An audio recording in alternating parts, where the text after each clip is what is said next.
चलिए जी, तो आज हम बात करने वाले हैं यूनिट नंबर 9 और यूनिट नंबर 9 में हम आपके साथ चर्चा करेंगे फाइनेंशियल मैनेजमेंट में। ठीक है, तो इस यूनिट में हमको पढ़ना है 9.1, 9.2 और 9.3।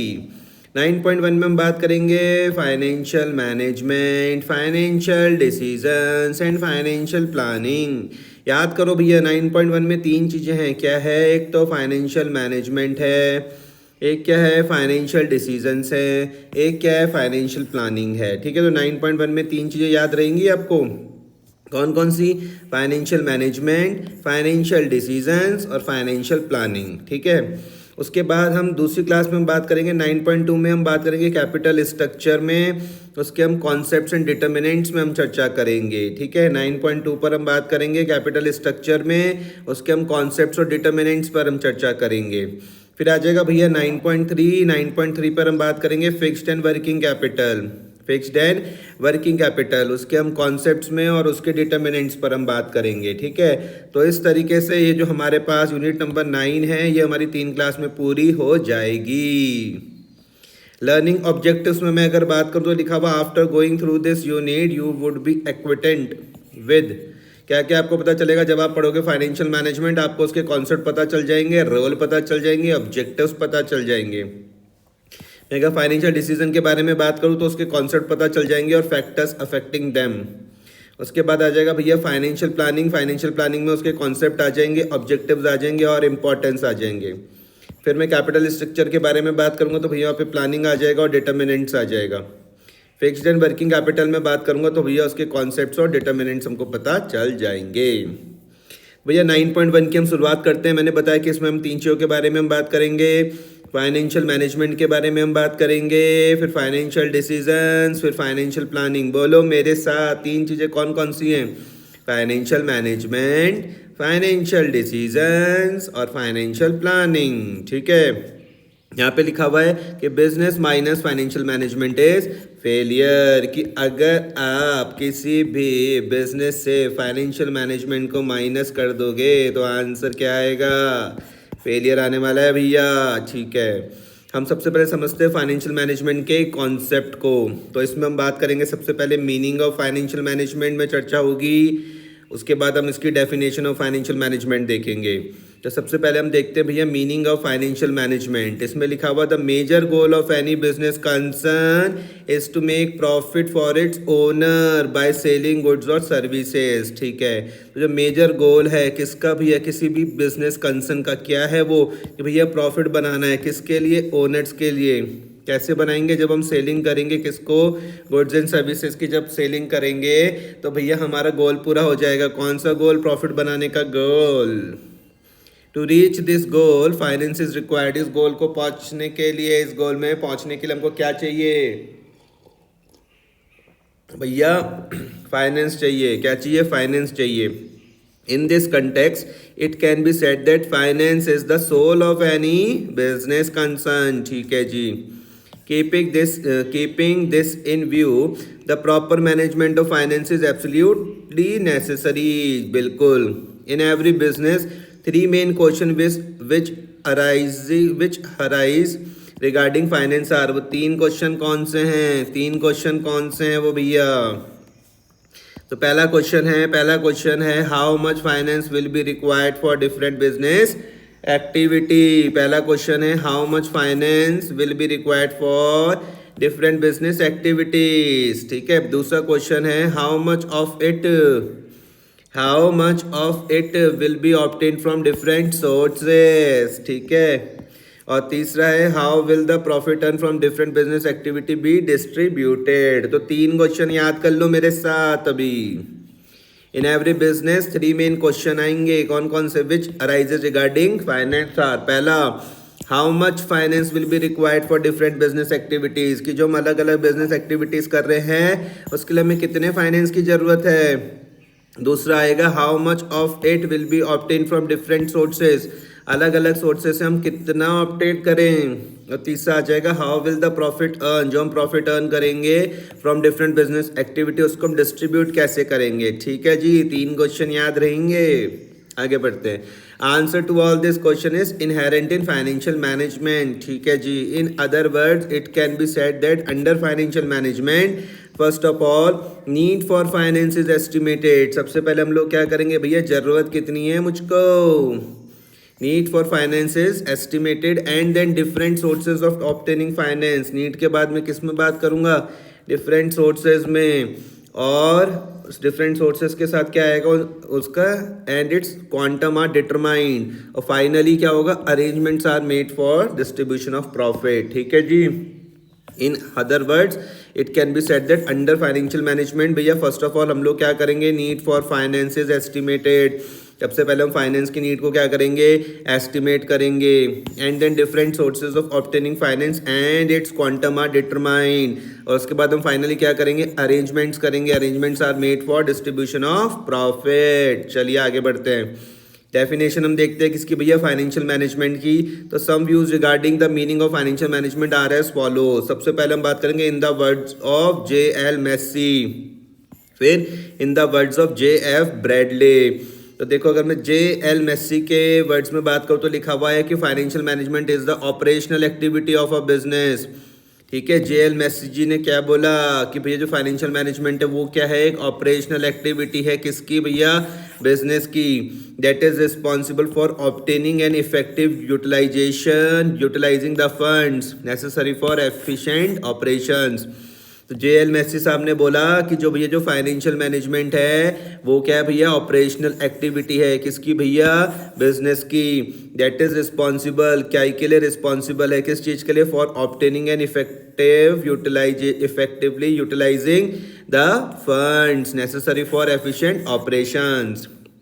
उसके बाद में अगर J.F. ब्रैडले के वर्ड्स में बात करूँ तो J.F. ब्रैडले ने क्या बोला है कि financial management is that area of business management devoted to a judicious use of capital and a careful selection of sources of capital. ठीक है. in order to enable a spending unit to move in the direction of reaching its goals. To conclude, it can be said that under financial management, financial needs of a business are met in such a manner that its goal can be easily achieved. ठीक है. अब role of financial management को मैं अगर देखता हूँ तो यहाँ पे लिखा हो कि financial management has an important role to play in a business organisation. Decisions taken by the financial management have a direct bearing on financial statements. Example, trading and profit and loss account and balance sheet. तो क्या बोले, financial management has an important role to play in business organisation. ठीक है. Decision taken by financial management have a direct bearing on the financial statements. ठीक है. और financial statement क्या होती है भैया, ट्रेडिंग होती है, प्रॉफिट एंड लॉस होती है, और क्या होती है, बैलेंस शीट होती है. समझ में आ रहा, फिर से पढ़ूं तो बोले भैया फाइनेंशियल मैनेजमेंट का क्या है, हैज एन इंपॉर्टेंट रोल है किस चीज में, to play a business organisation. Decision taken by the financial management, जो भी हम डिसीजन लेते हैं किसमें भैया, फाइनेंशियल मैनेजमेंट में, उसका है have a direct bearing on financial statements. ठीक है.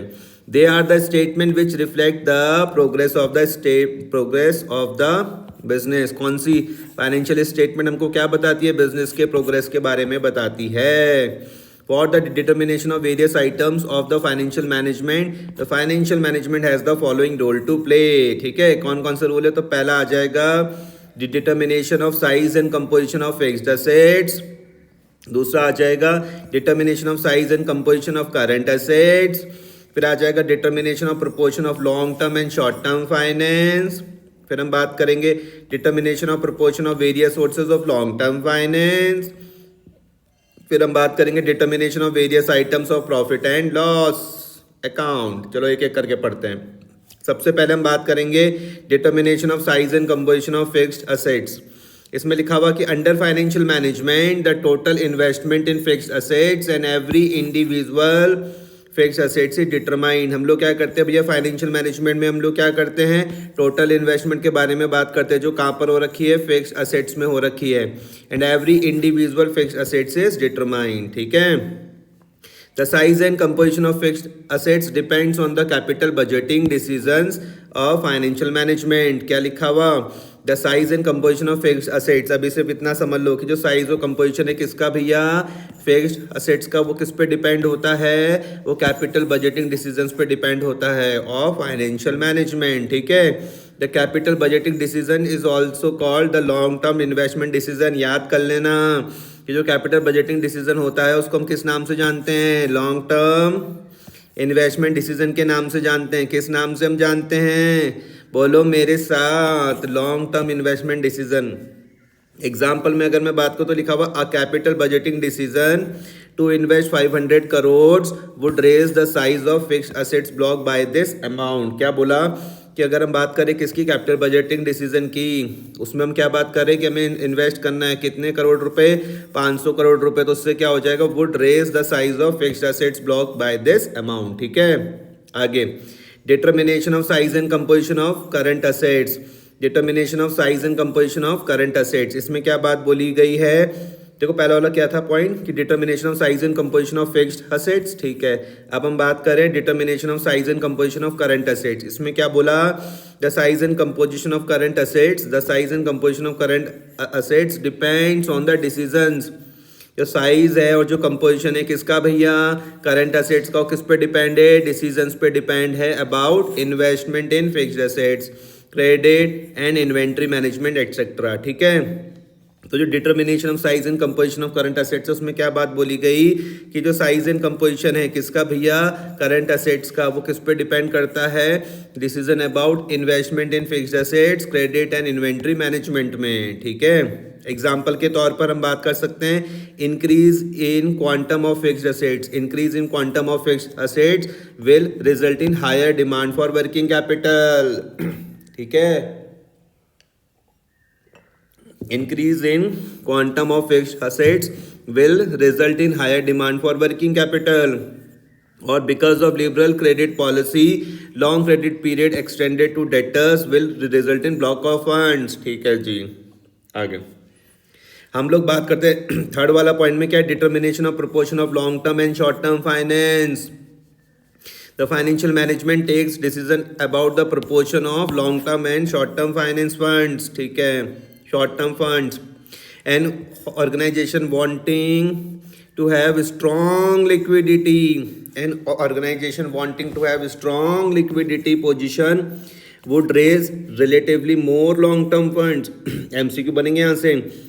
कोई ऑर्गेनाइजेशन है जो क्या चाह रही है, टू हैव स्ट्रॉन्ग लिक्विडिटी चाह रही है, स्ट्रॉन्ग लिक्विडिटी पोजीशन चाह रही है, तो वुड रेज रिलेटिवली उसको क्या करना पड़ेगा, मोर लॉन्ग टर्म फंड चाहिए, even if they are assume to be costlier as compare to short term funds. ठीक है जी.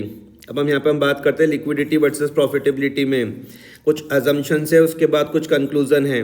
अजम्पशंस में क्या बात बोली हुई कि short term funds cost less than long term funds. ठीक है. If an organization wants to remain liquid, it will raise more funds from the long term sources. ठीक है. कंक्लूजन में मैं बात करूंगा तो higher the proportion of long term funds, the more will be liquidity. ठीक है. But being costlier, it reduces profitability. ठीक है, मुझे समझ में आ रहा है. Hence, the finance manager has to make a choice between liquidity and profitability. ठीक है जी. फोर्थ वाला है determination of proportion of various sources of long term finance. Fourth में हम लोग क्या बात करें, डिटर्मिनेशन किसका, determination of proportion of various sources of long term finance. इसमें लिखा हुआ the financial management takes decision of the total long term finance. The financial management takes decisions of the total long term finance, the proportion of various sources of it such as debt, equity share capital, preference share capital. ठीक है. तो fourth वाले में हम क्या बात बोल रहे थे, हम determination of proportion of various sources of long term finance. इसमें हम लोग बात करें कि जो फाइनेंशियल मैनेजमेंट है वो क्या करेगा, उसमें हम लोग क्या करेंगे, डिसीजन लेंगे किसके लिए, of the total long term finance के लिए, कि the proportion of various sources of such as debt कितना होगा, इक्विटी शेयर कैपिटल कितना होगा, प्रेफरेंस शेयर कैपिटल कितना होगा. आगे the finance manager has to make a comparative study. Finance manager क्या करता है भैया, कंपैरेटिव स्टडी करता है किसकी, of various alternatives of long term finance. ध्यान से समझना, जो फाइनेंस मैनेजर है भैया वो क्या करेगा, कंपैरेटिव स्टडी करेगा किसकी भैया, various alternative of long term finance की, on the basis of their cost and profitability, किस बेसिस पर, कॉस्ट और प्रॉफिटेबिलिटी के बेसिस पर, and a balance decision is taken, उसके बाद क्या लेगा, एक बैलेंस डिसीजन लेगा। आगे determination of various items of profit and loss, इसमें लिखा हुआ कि various items included in the profit and loss get influenced और affected by different financial decision, ध्यान से समझना। Determination of various items of profit and loss account, इसमें लिखा हुआ various items included in the profit and loss get influenced और affected by different financial decision. For example interest is related to the amount of debt, ठीक है, depreciation is related to the amount of long term assets, ठीक है, discount is related to the position of liquidity, ठीक है, which means that if the position of liquidity is good, discount can be earned by making timely payments etc. okay, अब हम बात करते हैं objectives of financial management की। अब हम बात करते हैं ऑब्जेक्टिव्स ऑफ फाइनेंशियल मैनेजमेंट, तो इसमें 1 2 3 4 बिंदुओं में इसको बताया गया है, तो पढ़ते हैं चलो। The basic objective of financial management is to maximise share holders wealth, ठीक है, जो बेसिक ऑब्जेक्टिव है किसका भैया, फाइनेंशियल मैनेजमेंट का, वो क्या है भैया कि मैक्सिमाइज शेयर होल्डर्स वेल्थ, ठीक है, ये पूछा गया तो उसको कर लेना। Which means to increase the value of capital invested in the business by the equity share holders, ठीक है जी। The value of the investment depends on the current market price, ठीक है, जो वैल्यू है किसकी भैया, इन्वेस्टमेंट की, वो किस पे डिपेंड करती है, current market price of the shares पे करती है।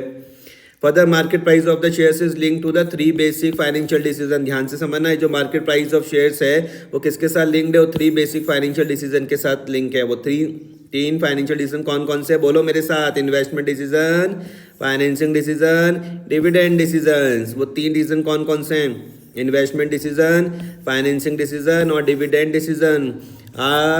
As the market price of equity share increases, as the market price of the equity share increases, if the benefit from the financial decision exceed the cost involved, ठीक है, तो भैया ये कब होगा, ध्यान से इसको ध्यान से समझो, क्या क्या पॉइंट बोला गया।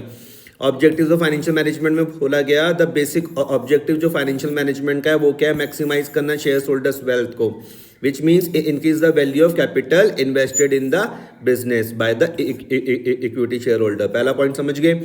दूसरे वाले पॉइंट में वो लोग बोल रहे हैं द वैल्यू ऑफ इन्वेस्टमेंट किस पे डिपेंड होती है, current market price of the shares पे डिपेंड होती है। जो वैल्यू ऑफ इन्वेस्टमेंट है वो किस पे डिपेंड होगी, current market price of the shares पे डिपेंड होगी, ठीक है।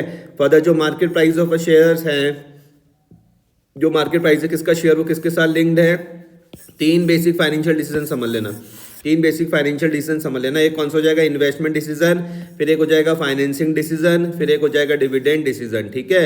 As the market price of equity share increases, अगर भैया मार्केट प्राइस जो है किसका, इक्विटी शेयर का, अगर वो बढ़ता है, अगर वो बढ़ता है तो if the benefit from the financial decision, ये कब होगा, इफ़ कब होगा, जब भैया हमको बेनिफिट मिलेगा किस चीज़ का, फाइनेंशियल डिसीजंस का बेनिफिट मिलेगा, और वो किससे ज़्यादा होना चाहिए, कॉस्ट इन्वॉल्व से ज़्यादा होना चाहिए, ठीक है जी। Thus, wealth maximization can happen through efficient and optimum financial decision making, ठीक है। वेल्थ मैक्सिमाइजेशन में देखो क्या बात बोली गई है, यहाँ पर लिखा हुआ है एक तरफ एक क्लैरिफिकेशन, फिर एक एग्जांपल के साथ समझाया। क्लैरिफिकेशन में क्या बात बोली कि market price of the share क्या है, एक इंडेक्स है किसका, कैपिटल इन्वेस्टेड का, ठीक है। जो मार्केट प्राइस है किसका भैया, शेयर का, वो क्या है, एक इंडेक्स है किसका, जो वहाँ पे कैपिटल निवेश करी गई है, ठीक है। If the market price of the share increases, it can be said that capital wealth invested by the equity shareholder has been appreciating, ठीक है जी। On the contrary, अगर भैया fall in the market price हो जाए of the equity share has an adverse effect on their wealth, बिल्कुल। तो wealth of the shares holders can be computed by the following formula, किस तरीके से कि शेयर्स होल्डर्स की अगर आपको करंट वेल्थ निकालनी है, शेयर्स होल्डर्स करंट वेल्थ कहाँ पर भैया, कंपनी पर, इन अ कंपनी, तो आप कैसे करोगे, नंबर ऑफ शेयर्स को आप मल्टीप्लाई कर दोगे करंट मार्केट प्राइस पर शेयर से, ठीक है। एग्जाम्पल में क्या आ जाएगा कि भैया suppose a person buys 100 share of XYZ company at the rate of 100 per share, it means that his wealth in the company is worth ₹10,000, ठीक है, 100 multiply by 100। After some time जो मार्केट प्राइस है his share is raise to 120 per share, 120 तक पहुंच गया, it means that his share in the company has gone up to 12,000, ठीक है. In other words his wealth has increase by 2,000, उसकी wealth बढ़ गई किससे भैया 2,000 से. On the contrary if the market price of the shares falls up to 80 per share तक पहुंच गया तो इसका मतलब है then his wealth in the company will be reduce to 8,000. ठीक है जी. आगे हम बात करते हैं एफिशिएंट और ऑप्टिमम फाइनेंशियल डिसीजन. यहाँ पर 1, 2, 3 डिसीजन के बारे में बात हो रही है. Optimum investment decision, optimum financing decision, optimum dividend decision. तो ध्यान से समझना एफिशिएंट और ऑप्टिमम फाइनेंशियल डिसीजन में क्या बोला गया. पहला है ऑप्टिमम इन्वेस्टमेंट डिसीजन. इसमें बोला गया it means the finance manager should take such decisions regarding investment as are relatively more profitable. Efficient और ऑप्टिमम फाइनेंशियल डिसीजन में क्या बोला गया. ऑप्टिमम इन्वेस्टमेंट डिसीजन में बोला गया it means the finance manager, कौन भैया finance manager, should take such decisions regarding investments as are relatively more profitable. ठीक है.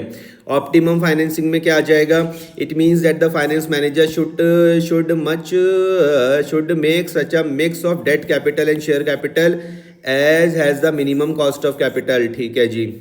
उसके बाद ऑप्टिमम डिविडेंड डिसीजन में क्या आ जाएगा. It means the total profit of the company should be distributed among the share holders in such a manner that they feel satisfy and the same time company has a sufficient reserve to meet its future requirements. ठीक है जी.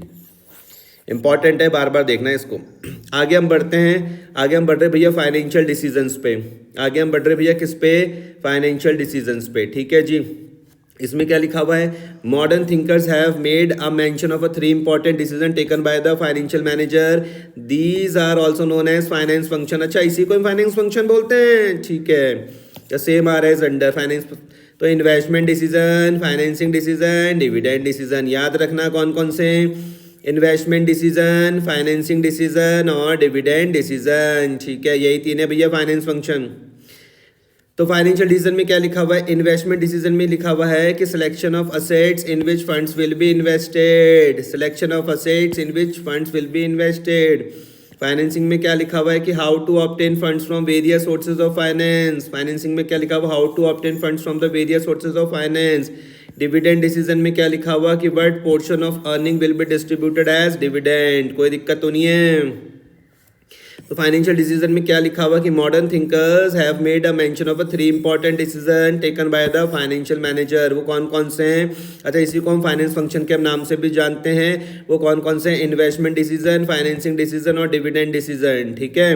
तो financial decision में क्या लिखा हुआ है. सबसे पहले मैं बात कर रहा हूँ इन्वेस्टमेंट डिसीजन की. इसमें लिखा हुआ selection of assets in which funds will be invested. Financing decision में क्या लिखा हुआ how to obtain funds from various sources of finance. Dividend decision में क्या लिखा हुआ what portion of earning will be distributed as dividend. तो एक एक करके चलते हैं. सबसे पहले मैं बात कर रहा हूँ इन्वेस्टमेंट डिसीजन की. तो मीनिंग ऑफ इन्वेस्टमेंट डिसीजन में क्या लिखा हुआ है कि it refers to deciding about how the funds are invested in different assets so that they are able to earn the highest possible return for the investors. Investment decision में क्या बात बोली गई है. मीनिंग ऑफ इन्वेस्टमेंट डिसीजन में इसमें लिखा हुआ it refers to the deciding about how the funds are invested. How the funds are invested in different assets. अलग अलग असेट्स पे हम कैसे इन्वेस्ट करेंगे so that they are able to earn the highest possible return. ठीक है. For the investors. Assets which are obtain by the business are of 2 types. ठीक है. या तो वो लॉन्ग टर्म असेट्स होंगे या फिर वो शॉर्ट टर्म असेट्स होंगे. On the basis investment decision can be long term और शॉर्ट टर्म हो सकते हैं. ठीक है. अब हम बात करें भैया टाइप्स ऑफ इन्वेस्टमेंट डिसीजन की. सबसे पहले हम चर्चा किस में करेंगे लॉन्ग टर्म इन्वेस्टमेंट डिसीजन में. उसके हम मीनिंग को देखते हैं. तो meaning of long term investment decision में क्या लिखा हुआ है. It refers to the investment decision which is related to the investing of funds on a long term basis. ठीक है. इसको हम किस नाम से जानते हैं. कैपिटल बजटिंग डिसीजन के नाम से जानते हैं. किस नाम से हम जानते हैं. कैपिटल बजटिंग डिसीजन के नाम से जानते हैं. तो लॉन्ग टर्म इन्वेस्टमेंट डिसीजन को किस नाम से आप जानते हो. कैपिटल बजटिंग डिसीजन के नाम से आप जानते हो. एग्जाम्पल में हम बात करते हैं making investment in new machine to replace an existing one. ठीक है जी. Acquiring a new fix assets. ठीक है जी. Opening a new branch. ठीक है जी. अब मैं इसके अगर इंपॉर्टेंस के बारे में बात करूँ तो लिखा हुआ these decisions are very important as they affect the earning capacity in the long run, ठीक है, they involve huge amount of investment, ठीक है, they are irreversible except at a huge cost, ठीक है जी, समझ में आ रहा मुझको। इंपॉर्टेंस में क्या लिखा हुआ था, these decisions are very important as they affect the earning capacity in the long run, they involve huge amount of investment, they are irreversible except in a huge cost etcetera. अब हम बात करें factors affecting long term investment decision कौन कौन से हैं, तो following factors affect this decision. पहला है cash flow of the project, फिर दूसरा है द रेट ऑफ रिटर्न, तीसरा है इन्वेस्टमेंट क्राइटेरिया इन्वॉल्व। ये 3 पॉइंट है, तो एक एक करके पढ़ते हैं। Cash flow of the project, each investment decision involves a series of cash receipts, इसको हम बोलते हैं कैश इनफ्लोज, एंड पेमेंट जिसको हम बोलते हैं cash outflows over it's life. समझ में आया, जो हर एक investment cash flows of the project को आप समझो, जो ईच इन्वेस्टमेंट डिसीजंस हैं involves in a series of cash receipt, जिसको हम कैश इनफ्लो बोलते हैं, और पेमेंट्स को क्या बोलते हैं, cash outflow. These cash flows needs to be analyzed carefully before finalizing the investment. अच्छा, ठीक है। Only that investment alternative is selected which have a favorable cash flows. ठीक है जी। The rate of a return पे मैं अगर बात करूँ तो लिखा हुआ the rate of return plays an important role in the selection of investment alternatives. If two projects are of a same risk class, the project having the higher rate of a return will be selected. ठीक है। Example, there are two projects X and Y with the same risk class with a rate of a return 10% and 8% respectively, then project X should be accepted. ठीक है। Investment criteria involve में क्या लिखा हुआ है कि before selecting a particular project each one is compared by using various capital budgeting techniques such as. अच्छा, capital budgeting techniques कौन कौन सी हैं, सुन लो। कैपिटल बजटिंग की टेक्निक्स कौन कौन सी है, नेट प्रेजेंट वैल्यू है, इंटरनल रेट ऑफ रिटर्न और पे बैक पीरियड एटसेट्रा। अच्छा, ठीक है। These techniques involve calculation of rate of return, cash flows, interest rate, amount of investment, etc. ठीक है जी। तो ये सब ये लॉन्ग टर्म में था, ठीक है। अब हम बात करते हैं भैया शॉर्ट टर्म डिसीजंस में, तो उसमें लिखा हुआ meaning of short term investment decisions, लिखा हुआ it refers to the investment decision which is related to the level of cash, inventory and receivables. ठीक है, इसको हम वर्किंग कैपिटल डिसीजन भी बोलते हैं, इसको हम वर्किंग कैपिटल डिसीजन भी बोलते हैं। एग्जाम्पल में क्या आ जाएगा, making investment in current assets such as cash, inventory, receivables etcetera. Importance क्या है इसकी भैया, these decisions are very important as they affect day to day working of a business, ठीक है, and they affect the liquidity as well as profitability of a business. ठीक है, next हम बात करने वाले हैं आपके साथ फाइनेंसिंग डिसीजन में। किसमें भैया, फाइनेंसिंग डिसीजन में। ये टूल किट सेकेंड आ गई, टूल किट 1 कहाँ थी, टूल किट 1 भी तो थी। टूल किट 1 क्या बोल रही थी भैया, टूल किट 1, अच्छा टूल किट 1 ये रही कि it refers to that branch of management which is concern with the effective acquisition and use of money. यही था भैया फाइनेंशियल मैनेजमेंट। ठीक है, टूल किट 1, अब आ जाओ टूल किट 2। टूल किट 2 आ गई थी, ये रही टूल किट 2। ठीक है, तो भैया अब हम बात करने वाले किसमें, फाइनेंसिंग डिसीजंस में। किसमें, फाइनेंसिंग डिसीजंस में। इसमें लिखा हुआ है it refers to the determinants is how the total funds required by the business will be obtain from various long term sources. ठीक है, इसमें लिखा हुआ कि long term financial sources chiefly include, उसमें क्या क्या आ जाएगा, इक्विटी शेयर कैपिटल आता है, प्रेफरेंस शेयर कैपिटल आता है, रिटेन्ड अर्निंग आती है, डिबेंचर्स आते हैं, लॉन्ग टर्म लोन्स आते हैं। समझ में, तो लॉन्ग टर्म फाइनेंशियल सोर्सेज में क्या क्या आने वाला है भैया, उसमें आपको इक्विटी शेयर कैपिटल देखने को मिलेगा, प्रेफरेंस शेयर कैपिटल देखने को मिलेगा, रिटेन्ड अर्निंग मिलेगी, डिबेंचर और लॉन्ग टर्म लोन्स वगैरह देखने को मिलने वाले हैं। And enterprise has to decide the proportion of a funds to be raised from either sources based on their basic features such as one of the feature of debt is क्या होता है भैया, चीपर होता है किससे, equity capital से। ठीक है, this decision determines the overall cost of capital and financial risk of the enterprise. जैसे पहला आ जाएगा ओवरऑल कॉस्ट ऑफ कैपिटल, इसमें लिखा हुआ एच सोर्स ऑफ फंड्स का क्या होती है, अपनी कॉस्ट होती है, सम सोर्सेज में B cheaper then other. Overall cost of capital refers to the average cost of various specific cost of different sources। ठीक है, अब हम बात करें भैया फाइनेंशियल रिस्क में, तो फाइनेंशियल रिस्क में लिखा हुआ it refers to the risk of being unable to cover required financial obligations such as interest, preference dividend etcetera. Financial risk क्या है, it refers to the risk of bearing unable to cover required financial obligation, जैसे कि intra preference dividend etcetera. अच्छा, tool kit second पढ़ते हैं, तो लिखा हुआ है difference between financial decision and financing decision. अच्छा, दो वर्ड है, एक है भैया फाइनेंशियल डिसीजन, एक है भैया फाइनेंसिंग डिसीजन। इन दोनों में क्या अंतर है? लिखा हुआ all the decision connected with the finance are called financial decisions. Therefore, all the three major decisions, example, investment, financing and dividends are financial decisions. ठीक है. On the other hand, the financing decisions is a part of financial decision. Under this, the amount of finance to be obtained from the long-term sources of capital is determined. ठीक है, ठीक है, ठीक है.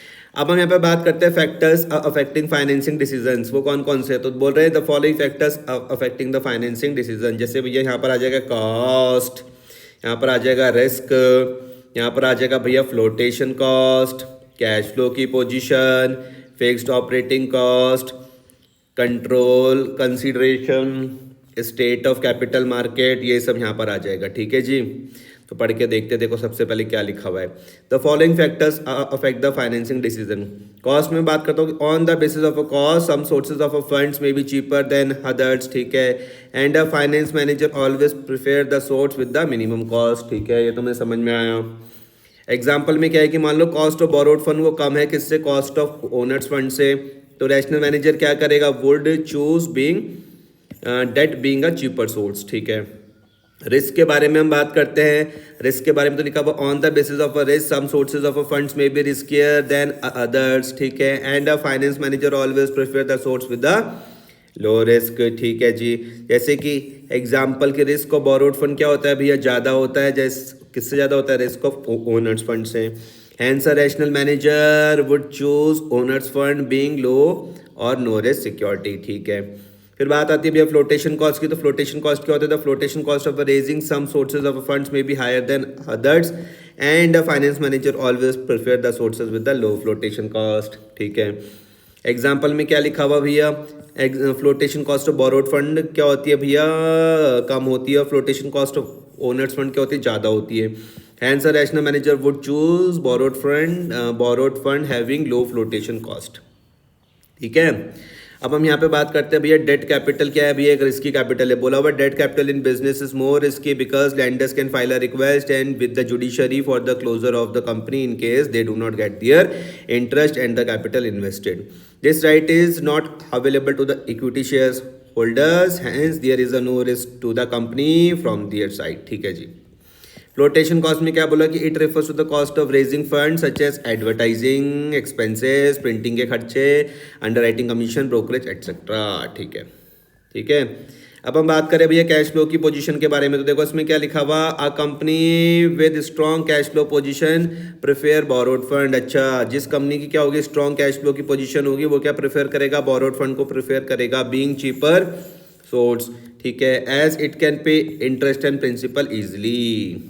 उसके बाद में बात करता हूँ कि on the other hand in case of weak cash flow position रहेगा तो owners fund should be preferred. ठीक है, फिर हम बात करते हैं फिक्स्ड ऑपरेटिंग कॉस्ट की। इसमें लिखा हुआ है a company with a low level of fixed operating cost prefer borrowed funds as it can afford to pay high fixed financial cost. अच्छा, तो फिक्स्ड ऑपरेटिंग कॉस्ट में लिखा हुआ कि फिक्स्ड ऑपरेटिंग कॉस्ट क्या होती है? जिसमें बिल्डिंग का रेंट आ जाएगा, इंश्योरेंस प्रीमियम, सैलरी, ये सब हो जाएंगे फिक्स्ड ऑपरेटिंग कॉस्ट। और फिक्स्ड फाइनेंस कॉस्ट में क्या होता है? जैसे कि इंटरेस्ट ऑन डेट वगैरह आता है। अच्छा, तो फिक्स्ड ऑपरेटिंग कॉस्ट में क्या आ जाएगा? A company with a low level of the fixed operating cost prefer borrowed fund. ठीक है, as it can afford to pay high fixed financial cost that is interest. On the other hand, a company with a high level of fixed operating cost prefer owners funds as it cannot afford to pay high fixed financial cost. दूसरी तरफ मैं अगर बात करूं तो लिखा हुआ a company जिसकी भैया high level of fixed operating cost होती है, high level of fixed operating cost होती है, वो क्या प्रेफर करते हैं? ओनर्स फंड प्रेफर करते हैं as it cannot afford to pay high fixed financial cost. अच्छा, a company with a high level of a fixed operating cost prefer owners fund as it cannot afford to pay high fixed financial cost. उसके बाद में बात करने वाला हूँ control consideration. तो control consideration में क्या लिखा हुआ है? द विलिंगनेस ऑफ रिटेंशन और dilution of management control over the business. अच्छा, plays an important role while talking financing decisions. ठीक है, एग्जाम्पल के तौर में लिखा हो कि अगर हम कंट्रोल को रिटेंशन करना चाहते हैं तो हम मोर डेट इशू करेंगे, अगर हम डाइल्यूशन करना चाहते हैं कंट्रोल का तो हम मोर इक्विटी इशू करने वाले हैं, ठीक है। Hence companies afraid of dilution of control would prefer debt to equity, ठीक है। स्टेट ऑफ कैपिटल मार्केट के बारे में अगर हम बात करें तो लिखा हुआ राइजिंग और depressed time of the capital market में affect the financing decisions. Example में क्या लिखा हुआ है, during rising time more people like to invest in equity as it brings more earning. Rising time पर क्या होता है कि भैया ज़्यादा लोग मोर पीपल लाइक क्या करते हैं, इन्वेस्ट करते हैं किसमें, इक्विटी में, क्योंकि इट ब्रिंग्स अर्निंग, ठीक है। और अगर डिप्रेस टाइम हुआ तो भैया लोग किस में जाते हैं, फिर more people like to debt में, क्योंकि भैया वहाँ पर क्या मिलती है, इट ब्रिंग्स सिक्योर्ड अर्निंग, ठीक है। Hence, it is easy for companies to raise funds through equity during rising and bullish time. अगला हम बात करने वाले हैं भैया डिविडेंड डिसीजंस की। किसमें भैया, डिविडेंड डिसीजंस में। इसमें लिखा हुआ it refers to the determination of how much part of the earning should be distributed among share holders by the way of a dividend, ठीक है, and how much should be retained for meeting future needs as retained earning, ठीक है जी। Generally, the shareholders want that they should get the maximum dividend, and the companies want that the maximum amount of money should be kept to fulfill the future needs of the company of business, ठीक है। However, the finance manager has a strict balance so that both the parties remain satisfied, ठीक है। This decision is also called disposal of surplus decision, ध्यान में रखना, इसी को ही बोलते हैं डिविडेंड डिसीजन का। एक और नाम याद रखना, डिस्पोजल ऑफ सरप्लस डिसीजन। अब डिविडेंड डिसीजन में क्या लिखा हुआ है, एक तरफ ये प्रॉफिट दिख रहा है तो भैया प्रॉफिट को आप डिविडेंड के तौर पर बांट भी सकते हो, रिटेन अर्निंग के तौर पर रख भी सकते हो। It determines what percentage of profit is to be distribute as dividend, ठीक है जी, and what percentage should be retain to meet out the future needs of the business, ठीक है। अब हम बात करते हैं फैक्टर्स अफेक्टिंग डिविडेंड डिसीजंस। इसमें लिखा हुआ है कि some of the important factors affecting dividend decisions are the following. पहला अमाउंट ऑफ अर्निंग, दूसरा स्टेबिलिटी ऑफ अर्निंग, तीसरा स्टेबिलिटी ऑफ डिविडेंड, चौथा ग्रोथ अपॉर्चुनिटी, पांचवा कैश फ्लो की पोजीशन, फिर शेयर होल्डर्स प्रेफरेंस, फिर टैक्सेशन पॉलिसी, फिर स्टॉक मार्केट रिएक्शन, फिर एक्सेस टू कैपिटल मार्केट, फिर लीगल कॉन्स्ट्रेंट्स, फिर कॉन्ट्रेक्चुअल कॉन्स्ट्रेंट्स। तो पढ़ के देखते हैं इन चीज़ों को क्या लिखा हुआ है। तो हम बात करें फैक्टर्स कौन कौन से जो डिविडेंड डिसीजन को क्या करते हैं, अफेक्ट करते हैं। तो लिखा हुआ some of the important factors affecting dividend decisions are the following. पहला है अमाउंट ऑफ अर्निंग। इसमें लिखा हुआ a company having the high level of total earning, ठीक है, चाहे current and past earning is in a better position to declare higher dividend, ठीक है जी। The dividend is paid out of the present and past earning, ठीक है जी। फिर हम स्टेबिलिटी ऑफ अर्निंग के बारे में बात करते हैं। A company having stable earning is in the better position to declare higher dividend and vice versa, ठीक है। जिस कंपनी की क्या होगी भैया, स्टेबल अर्निंग होगी, वो किस में होगी, वो बेटर पोजीशन में होगी हायर डिविडेंड डिक्लेयर करने के। दूसरा है stability of dividend. The dividend per share is not change if the change in earning is small or seen to be temporary in nature, as companies generally follow a policy of establishing dividend per share। तो stability of dividend में क्या लिखा हुआ है, the dividend per share is not change, ठीक है, if the change in earning is small or seen to be temporary in nature, as companies generally follow a policy of establishing dividend per share। फिर है the increase in dividend is generally made. The increase in dividend is generally made when there is confidence that the earning potential has gone up and just not the earning of the current year. ध्यान से समझना, the increase in dividend, the increase in dividend is generally made, the increase in dividend is generally made when there is a confidence that the earning potential has gone up and just not the earnings of the current year। Growth opportunities में मैं बात करता हूँ तो लिखा हुआ a company having good growth opportunities is in the better position to retain more money and is likely to pay smaller dividend, ठीक है। The retain earning may be use to finance the required investments, ठीक है। Cash flow की position में क्या लिखा हुआ a company having good level of a cash flows is in the better position to declare higher dividend and vice versa, ठीक है। It should be noted that the payment of a dividend involves an outflow of cash. Cash flow की position में क्या है, A company having a good level of a cash flow is in the better position to declare higher dividend and vice versa. ठीक है. It should be noted that payment of dividend involves an outflow of cash. ठीक है. अब हम बात करते हैं share holder preference की. A company consider share holders expectation getting regular income और getting capital gain for dividend and take dividend decision accordingly. If the majority of shareholder they decided that at least a certain amount is paid as dividend, the companies are likely to declare the same. Capital gain में क्या बोला हुआ? It mean selling shares on increase price and earning a profit. Capital gain can be calculated from the following formula. Capital gain का formula क्या है? Selling price of a shares minus cost of acquisition of shares. ठीक है. Taxation policy में मैं अगर बात करता हूँ लिखा हुआ if the dividend distribution tax is levied on the companies is higher, it would be better to declare less dividend and vice versa. ठीक है. टैक्स की ट्रीटमेंट में देखते हैं भैया कंपनी वर्सेस शेयर्स होल्डर्स में क्या लिखा हुआ? The dividends are tax free in the hands of a shares holders. ठीक है. A dividend distribution tax is levied on the company. ठीक है. From this angle shares holders like to get higher dividend. ठीक है. Stock market का reaction में हम बात करते हो तो लिखा हुआ कि generally being a good news for investors, every increase in the dividend increase the market price of the shares and vice versa. ठीक है. Therefore a finance manager should always keep in mind the effect on the market price of a shares while determining the rate of a dividend. Note every company wishes that the market value of its share should not fall. ठीक है. Access to capital market इसमें लिखा हुआ a company having easy access to capital market is in the better position to declare higher dividend and vice versa. Such companies depends less on a retained earning to finance their growth. ठीक है. Legal constants में क्या लिखा हुआ? A company must other to certain provisions of the companies act while taking the dividend decisions. Example के तौर पे क्या लिखा हुआ है?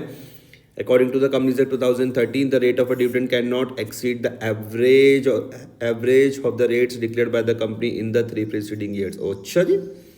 For example, according to the Companies Act 2013, the rate of a dividend cannot exceed, बढ़ नहीं सकता, exceed the average of the rates declared by the company in the 3 preceding years. Okay, अच्छा. कॉन्ट्रेक्चुअल कॉन्स्टेंट में क्या लिखा हुआ? A company is suppose to follow certain restriction impose by the lenders on the payment of dividend in future. Contractual constant में क्या लिखा हुआ है? A company is suppose to follow certain restrictions impose by the lenders on the payment of dividend in future.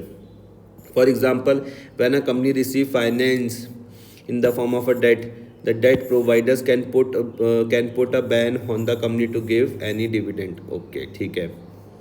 अब हम बात करते हैं भैया फाइनेंशियल प्लानिंग में. हम उसके कॉन्सेप्ट पे बात करते हैं. छोटा सा टॉपिक है. मीनिंग ऑफ फाइनेंशियल प्लानिंग में क्या लिखा हुआ है कि financial planning involves drafting of financial blueprint of an organisation futures activity with an aim to achieve its goals. ठीक है. फाइनेंशियल प्लानिंग ये टूल किट 8 में क्या लिखा हुआ है कि it refers to the preparation of financial blueprint of an organisation future obligation. ठीक है. It enables the management to foresee the fund requirements, both the quantum as well as timing. ठीक है. तो फाइनेंशियल प्लानिंग में बात करो तो लिखा हुआ फाइनेंशियल प्लानिंग डिटरमाइंस 3 चीज़ें: requirements of funds, procurement of funds, utilisation of funds. तो फाइनेंशियल प्लानिंग में क्या होता है? 3 चीज़ें होती है. याद रखना फाइनेंशियल प्लानिंग में 3 चीज़ें हो जाएंगी. क्या? रिक्वायरमेंट्स ऑफ फंड्स याद रखना, प्रोक्योरमेंट्स ऑफ फंड्स याद रखना, यूटिलाइजेशन ऑफ फंड्स याद रखना. ऑब्जेक्टिव्स क्या है भैया फाइनेंशियल प्लानिंग के? तो following are the objectives of financial planning. पहला, to ensure timely availability of funds whenever required, to see that the firms does not raise resources unnecessary. बस ये 2 ही चीज़ें. तो following are the objectives of financial planning. पहला है to ensure timely availability of funds whenever required. Financial planning involves estimation of funds required for different purposes and time at which funds are to be made available. It also tries to specify their क्या है possible sources. तो क्या लिखा हुआ? Objectives हम देख रहे हैं किसके भैया? फाइनेंशियल प्लानिंग के. इसमें लिखा हुआ कि following are the objectives of financial planning. पहले में लिखा हुआ to ensure timely availability of funds whenever required. Financial planning involves estimation of funds. ठीक है. Estimation of fund required for different purposes and time at which funds are to be made available. It also tries to specify their possible sources. ठीक है. The purpose of a funds may be to purchase long term assets or to meet routine expenses. ठीक है. to see the firm does not raise sources unnecessary. Financial planning ensures that the fund should neither be in excess or short. ठीक है, excess funding is almost as bad as inadequate funding. ठीक है, learning more में क्या लिखा हो कि financial planning is a must to achieve a proper matching of funds requirements and their availability. Financial planning takes into consideration the growth, performance, investment and requirements of funds for a given period. Importance of financial planning में क्या लिखा हुआ है, तो लिखा हुआ financial planning plays an important role to tackle the uncertainty in respects of availability and timing of funds and helps in a smooth functioning of an organization. Main point of the importance of financial planning are as under. जैसे पहला helps to face the eventualities, फिर helps in avoiding business shocks and surprises, फिर helps in coordinating various business functions, फिर helps in avoiding wastage of funds, फिर helps to link the present with future, helps in creating link between investment and financing decisions, फिर helps in making evaluation of performance easier. तो importance of financial management में लिखा हुआ है कि financial planning plays an important role to tackle the uncertainty in respect of the availability and timings of funds and helps in the smooth functioning of an organisation. Main point of the importance of financial planning are as under. पहला कौन सा है, helps to face the eventualities. इसमें लिखा हुआ it helps in facing the इवेंचुअलिटीज bye forcing various business situations. On this basis, alternative financial plans are prepared, which are clearly of immense help in running the business activities smoothly, helps in avoiding business shocks and surprises. It helps in avoiding business shocks and surprises by making provisions regarding shortage or surplus of funds. For the same future, receipts and payments are anticipated. Helps in controlling various business functions. It helps in coordinating various business activities by providing clear policies and procedures. Various business activities include sales आ जाएगा, production आ जाएगा, purchase आ जाएगा, finance आ जाएगा. फिर आ जाएगा helps in avoiding wastage of funds. It helps in avoiding wastage of funds by preparing detail plans of action. It reduces duplication of efforts. फिर आ जाएगा help to link the present with future. It make efforts to link the present with the future. ठीक है, by doing so it helps to minimize the risk of failure और future uncertainties. ठीक है, helps in creating link between investment and financing decisions.